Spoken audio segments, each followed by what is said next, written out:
Godavari electrical workers trade union సమావేశం president Bojja Ramakrishna అధ్యక్షతన స్థానిక విక్రమ్ హాల్లో గురువారం జరిగింది.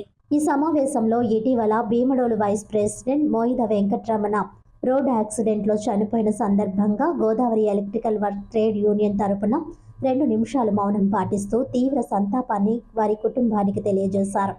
అనంతరం ఇటీవల యూనియన్ సభ్యుడైనటువంటి అల్లాడ రమణమూర్తి అకాల మరణం పొందినందుకు ఈఎస్ఐ నుంచి వారికి మట్టి ఖర్చుల నిమిత్తం వారి కుటుంబానికి 15,000 రూపాయలు ఆర్థిక సహాయం యూనియన్ ద్వారా వారి భార్యకు అందజేయడం జరిగింది. అలాగే యూనియన్లో మా కమిటీ మెంబర్ అయినటువంటి నిమ్మలపూడి రవివర్మ వారి భార్య డెలివరీ నిమిత్తం ఈఎస్ఐ ద్వారా 77,500 అందజేయడం జరిగింది. అనంతరం మరొక సభ్యుడు అయినటువంటి వీరవల్లి మణికంఠ వారి భార్య డెలివరీ నిమిత్తం ఈఎస్ఐ ద్వారా 7,500 రూపాయలు అందించడం జరిగిందన్నారు.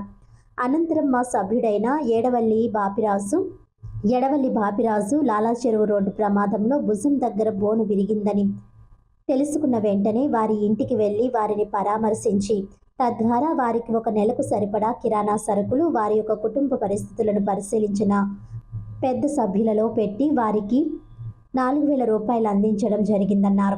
అనంతరం గోనిపల్లి వెంకట మురళీకృష్ణకి ఇటీవల ఆయనకి కంటి ఆపరేషన్ నిమిత్తం యూనియన్ వారు 1 నెల కిరాణా సభ్యుల ద్వారా 5,000 రూపాయలు మరియు జల్లూరి శ్రీనివాసరావు గారి ఆశీస్సులతో వారికి 1,000 రూపాయలు అందజేయడం జరిగింది. అనంతరం ఈఎస్ఐ ఎలక్ట్రికల్ సోదరులకు 9వ బ్యాచ్ 10 మందికి చేయడం జరిగిందని తద్వారా ఎలక్ట్రికల్ సోదరులందరూ కూడా ఈఎస్ఐ ఉపయోగించుకోవాలని ప్రతి ఒక్కరికి పేరు పేరున తెలియజేస్తున్నామని, అనంతరం ప్రభుత్వ పరంగా భవన నిర్మాణ కార్మికులకు రోడ్లపై యాక్సిడెంట్ అయి మరణించిన లేబర్ కార్డు ఉండి ఏ విధంగా ఉపయోగపడే పరిస్థితి లేదని, ప్రభుత్వాలు మారుతున్నాయి కానీ కార్మికుడు తలరాత మారట్లేదని అనేక సార్లు వినతి పత్రాలు ఇచ్చినా సరే ప్రభుత్వాలు పెడచెవిన పెడుతున్నారు తప్ప ఏ విధంగా ముందుకు రావట్లేదని, మరి ఇతర రాష్ట్రాల్లో కార్మికులకు అనేక పథకాలు తీసుకువస్తున్నారు, అనేక సంక్షేమ ఫలాలు అందిస్తున్నారు. ఒక ఆంధ్రప్రదేశ్లో మేము బిల్డింగ్ కట్టే ప్రతి చోట కూడా చెస్ విధానాన్ని ఈ రోజుకి వసూలు చేస్తూనే ఉన్నారు. భవన నిర్మాణ కార్మికుడు రిజిస్ట్రేషన్ నిమిత్తం 110 రూపాయలు కడుతూనే ఉన్నాడు. 60 రూపాయలు చలానా కడుతూనే ఉన్నారు. ఈ రోజుకు వచ్చి 1 రూపాయి ప్రతిఫలం పొందలేని దుస్థితిలో ఉందని వారు తెలిపారు.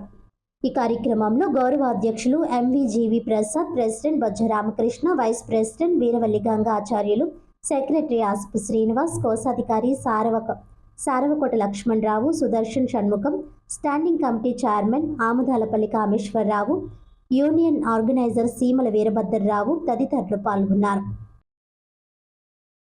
సంస్థ నుంచి మెప్మా రోల్ ఇస్తామని మాకు ఆశ చూపి ప్రతి ఒక్క యూనియన్ ని కూడా మొబిలైజ్ చేశారు. ఇప్పటికొచ్చి 12వ నెల అవుతుంది. 6 నెలల్లో మెప్మా రోల్ ఇస్తామని గంటపరంగా చెప్పి ఉన్నారు. ఒక్క మెప్మా లోన్ కూడా రిలీజ్ చేయకపోవడం చాలా దురదృష్టకరమైన ఈ సందర్భంగా మనం చేస్తున్నాం. మరి ఏదైతే వీధి వ్యాపారులకు 15,000 రూపాయలు మీరు ఇవ్వడం జరుగుతున్నది, ఈ కార్మికులు కాదా అని అడుగుతున్నా.